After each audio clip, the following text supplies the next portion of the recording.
Nessa girl, while you bullshitting, we need to call this episode of the Real Housewives of Atlanta Karma's Curse. Cause it looked like for all the things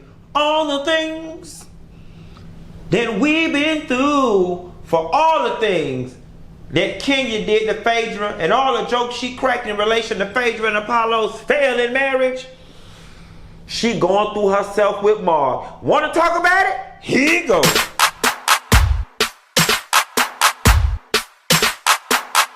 Nessa,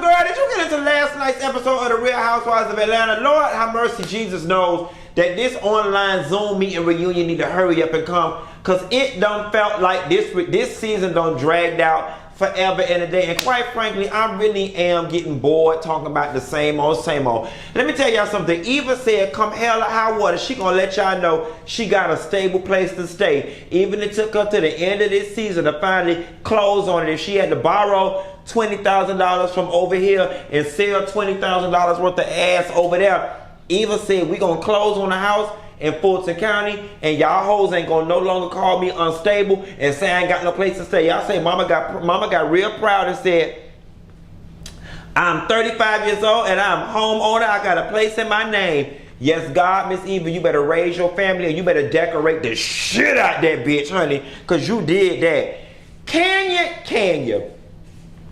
Kandi goes around Kenya house or whatever, because y'all know they new BFFs right now. Kandi go around Kenya house and shares her frustrations about what she going through with Todd, and she over there crying and And I'm gonna tell you something. In Kandi's scene when she was crying with Kenya, and by no means am I trying to remotely say I got any kind of money close to Kandi, but I carry the same responsibility.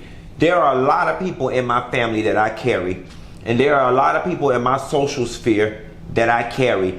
And I find myself being in a position much like Kandi, where I've kind of always make sure that I'm all right, because there are so many other canals that feed off of this ocean. You see what I'm saying? Like, particularly on my mom's side of the family, in my immediate family, on my mom's side of the family, I'm the person that somebody call when they need to get bailed out of jail. I'm the person somebody call when they call get repo. I'm the person somebody call when they about to get evicted. So you kind of always have to stay in position. And especially with my sister being a single mother, and with Isaac, a lot of the times when I go hard and I'm working and I'm planning out my life in advance, or it's school time coming around, I'm not even thinking about me. I'm thinking, okay, in these months I need to get on the road. I got to make extra money because Isaac gonna need school clothes, and I ain't even got no damn children. For this very reason, I don't want the responsibility associated with children, but I find myself carrying that responsibility anyway. So I connected with Kandi in that sense. However, it was interesting to see that what she is going through with Todd really is bothering her, and it is a blessing and a curse, because Kandi is very ambitious. But Kenya, and I rarely agree with her, Kenya said something that was very poignant. She said, girl, she said, you already got everything. How much money is you trying to make? And she said, Kandi, you don't want to end up in my situation. And I totally agree with it, because Kenya, you ain't in a situation that nobody want to be in. But the thing about it is, Kenya, you in a voluntary situation, because you knew, I knew, Miss Cleo knew from the grave, Martin Luther King knew that this situation was just not gonna pan out right for you, but you wanted a baby and a man so goddamn bad that you settled for anything. You got your baby, and I'm glad you did, and I hope she brings you so much joy that you don't end up having to get in another shitty ass relationship. Cynthia and Mal, they always said never hire family or friends. Granted, a lot of people end up hiring family because you feel like family is the only people you can trust. But my question is, what the fuck was Mal doing before you hired her ass? Now, I know she got on Iyanla or whatever, and Iyanla asked you flat out, is Mal a gold digger because she only goes after a certain type of man? And she was married to her tall, fine ass NBA, ex-NBA playing Man, I think he was playing overseas, or might have just finished playing overseas, or whatever the case may be. But for Mal to be so available to be your store manager, your lover, and your secretary, what the fuck was she doing before then? That leads me to believe Mal didn't have much going on. I mean, I know she was doing her beaded jewelry line or whatever the case may be, but Cynthia, Mal didn't appreciate you being absent as fuck, then want to pop in and tell her how she need to run things when she been there every day. And it sounded to me like not only did you not know about that wine, but you didn't know that y'all wasn't open on Wednesday either, daughter. And that's problematic. That's just a little piece of problem, whatever the case may be. The Mal said if we gonna do that, we gonna have to change the signs on the door. And it just seemed to me that you would have known what was going on. But let's get off this Bailey agency and let's get on the Bailey business. Mal, not that she the most equipped to be giving anybody marital advice, but what she said was, and what I agree with is, when you and Mike get married and come back off that honeymoon, honey, where is you gonna stay? Because y'all can't be married living in two different places. And the thing about it is, I'm with you with not wanting to give up Lake Bailey. I say this though. The divorce rate in this country is at 50%. And I feel as though the divorce rate in this country is at 50% because a one-size-fits-all type of marriage does not work for everybody. Why is it that y'all are putting this undue pressure on yourselves that say you both have to live in the same state, in the same city? Now, don't get me wrong. I believe it's ideal, and I believe most people want that. However, if y'all are able to find a way that it works, where you get to hold on to your home and a small piece of your individuality and the accomplishment that Lake Bailey is for you, not to mention your coin is based out of Atlanta and Mike's coin seems to be based out of LA, then why rush the flow, baby? Why rush the flow? Just let go. Let it flow, let it flow, let it flow. If it's working for y'all, don't upset the balance of things until they have to. Let this shit work until it don't. Y'all are putting this undue pressure on yourself to make a decision right now and setting your honeymoon date as an arbitrary date on which you have to choose. Says who? If Housewives go another 5, 6, 7, 8 seasons and they still want to cast you, and he gets another 5, 6, 8, 7 seasons on ESPN and Fox Soul, then make it do what it do. Is working thus far and it's gotten y'all to marriage. Do not put that undue pressure on yourselves and tear up y'all damn relationship trying to conform to these social norms. I'm not for that. For your ass end up like Kenya for real. You spend enough time around now, and they say anything, a birds of a feather flock together. They say if it's 4 broke niggas in the room, you'll be the 5th. I'm just telling you what they said. So you spending all that time around Kenya, your ass might end up like her. Dennis and Porsha, y'all ass might end up like Kenya too if y'all don't get it together. Now Dennis, while I understand your mind, I'm gonna have to get you together real quick. Dennis and Porsha right there, and Dennis feels some type of way about moving back in. He feels some type of way because Porsha so easily tossed him out, okay? But here's the thing, Dennis. Here's the only area where I agree with you. I'm gonna say I understand how you could feel no sense of security, because she so easily threw you out and reminded you that this is my shit to be able to throw you out of. But Dennis, you cannot sit up here and pretend like you got thrown out over y'all having an argument of you not taking the garbage out or you pissing her off. You put yourself in a situation to be thrown out, disengaged, and not married. So I feel like it is slightly unfair for you to thrust your level of uncomfort upon Porsha like she created this. The discomfort that you, I said uncomfort, excuse me, I'm sounding real Mama D right now.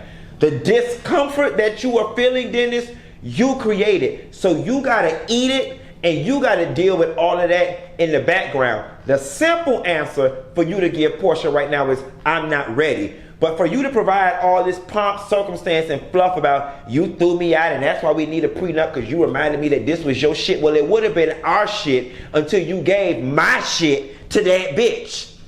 You see what I'm saying? So Dennis, I think that's slightly unfair, despite the fact that I do feel you being uncomfortable because you are a boss of your own.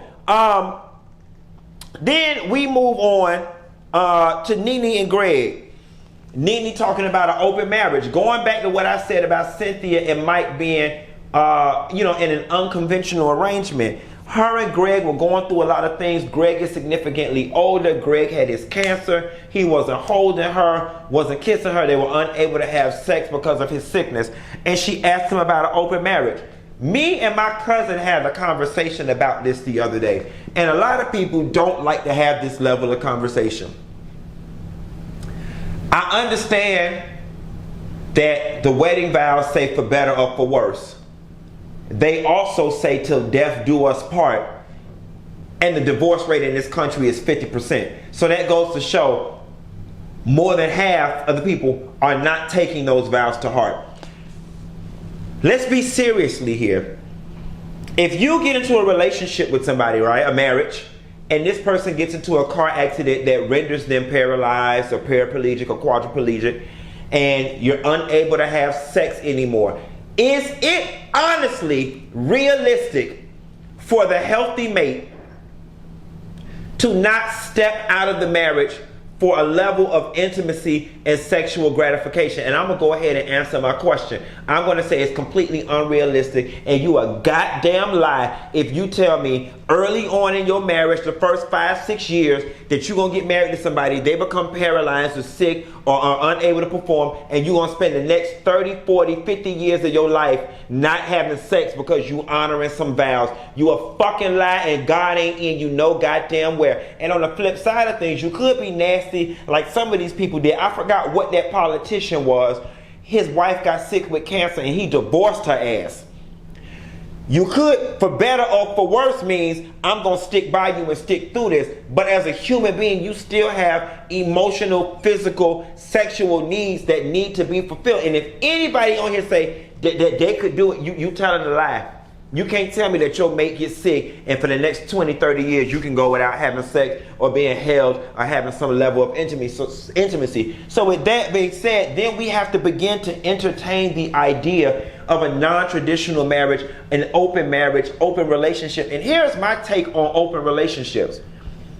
I am all right with any non-traditional configuration just as long as all parties involved are in on it. Now, bitch, I can't be in a traditional relationship and my mate in an open relationship and I don't know about it. You know what I'm saying? Just as long as all parties are involved, are on board, there's no level of deceit, then I don't see anything wrong with it. Let's not pretend like NeNe and Gregg were not already having marital issues and shit done hit the fan that said Gregg been talking to other women and NeNe got a boyfriend up in Baltimore, Maryland somewhere. And here's the thing.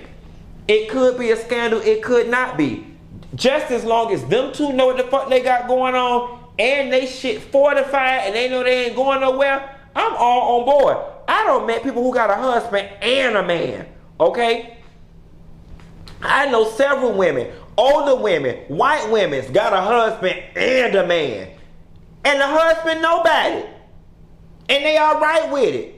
And because they understand, they committed to this union and what we built. But we do not deny the fact that there's a human part of us that want a little something else that don't exist within these walls.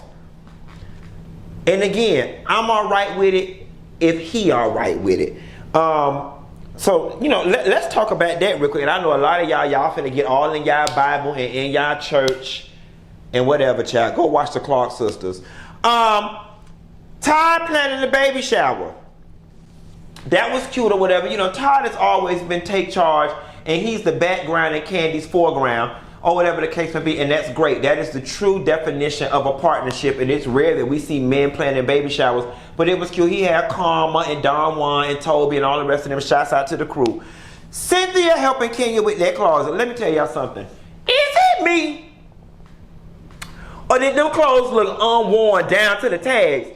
Kenya know good and goddamn well them clothes was on loan from Saks Fifth Avenue. That's why she was real apprehensive about Cynthia cutting them shits up. Because Kenya knew them shits was on her credit card and she had to bring it back. And that was her real credit card, not one of them credit cards from Marlo, because Marlo done fell out so she done lost her friends with benefit privileges. Kenya said, honey, these shits got to stay on the rack. Don't get no fingerprints on them and don't get too close to them and get none of your perfume on them, because I got to carry this shit back to Saks so I could get my damn money refunded to my credit card. It don't look like that man wore nor touched anything in that goddamn closet. Quiet as it's kept. Marc probably brought an overnight bag to that bitch and wore his Levi's and his Hot Topic t-shirt and his Air Force Ones to and from the airport and went back. Them clothes look untouched. That closet looked untouched. It was too manicured. It was too anal. I don't know about y'all, but I like my house to look lived in. I like my shit to look touched. I like my shit to look caressed and finessed a little bitch.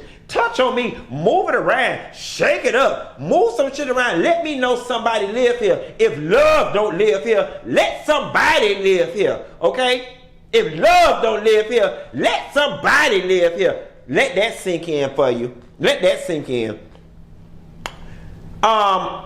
You know, Kenya, you need to stop telling people that you're not allowed to talk to Marc's parents and that Brooklyn can't talk to her grandparents. It just make you look even more silly that you got in this shitty ass relationship. Like, Kenya, as much as I want to clown you, I am really starting to feel bad for you because this just is not a good look all the way around. Cynthia went around Eva's new house and now y'all Eva said, let me tell y'all hoes one thing about it and two things for sure.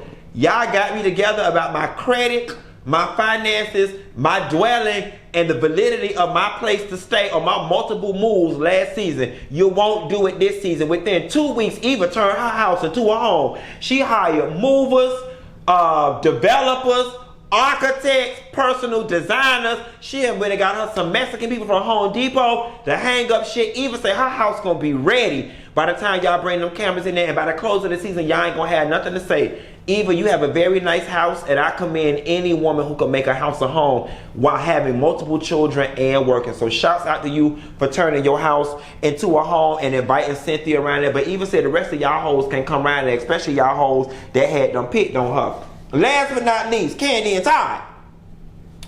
First and foremost, I must say counseling and therapy is something that is so foreign and new to many black people. I commend all the people who are vulnerable enough in their relationships to share that they are having some issues or taking preventative measures to keep from having issues by attending therapy and counseling sessions on TV, because it is removing the stigma for a lot of us who grew up in environments that were unhealthy and we did not have the tools to go get the help to make them healthy. So shouts out to Kandi and Todd for doing that. It broke my heart. Confusion, or a state of confusion, for me is one of the most uncomfortable positions to be in, and I see the level of emotional confusion that Kandi is in. Kandi's entire identity is tied to her work, her accomplishments, and her work ethics. And subconsciously, if Kandi is not the hard-working girl with all the jobs, then who am I? I don't even think Kandi knows who she is outside of being the hardworking, very accomplished woman that she is. And that's not a good thing, bad thing. I'm making no determination about it, but that is her identity. So to ask her to stop doing what she's doing, who has made her who she's been and has gotten her to the level that she's gotten to at this point, you might as well ask that woman for her kidney and her spleen. Because if I'm not this, then who am I? You know what I'm saying? And I get it from Todd's perspective as well. He wants non-traditional benefits with a traditional marriage. And that's where the conundrum is coming in. This counselor helped them realize that they both have two opposing world views. Kandi's slightly more non-traditional, and Todd likes the benefits of the non-traditionalist with the benefits of the traditional life. And you can't have it both ways. At the very end of the day, I feel like most of the compromise does have to be made on Kandi's side. And like Todd said, it feels as if, and she may not consciously be doing it, but it does feel as if you prioritize things outside of this household above this household. And that's because the old saying goes, we end up hurting the people that we love the most, because in our mind, we be like, well, shit, he gonna be there. Let me go to Porsha thing, let me go to Dr. Jackie thing, and let me go talk at Rock Nation, because my kids and Todd gonna be there. Oh, I hang out with them next weekend. Oh, I hang out with them next month. They're gonna be there until they're not. You know what I'm saying? And so that's the downfall of that situation, and I hope that through therapy and counseling, Kandi is better able to balance what it is they got going on, because her and Todd are a force to be reckoned with. Y'all, that's all I got. Ain't got no more. Be sure to like and subscribe, and I'll call y'all later. Bye. And clean your closet out if you got some clothes in there from a man that don't want you. Like Kenya. Carry that shit to the Goodwill.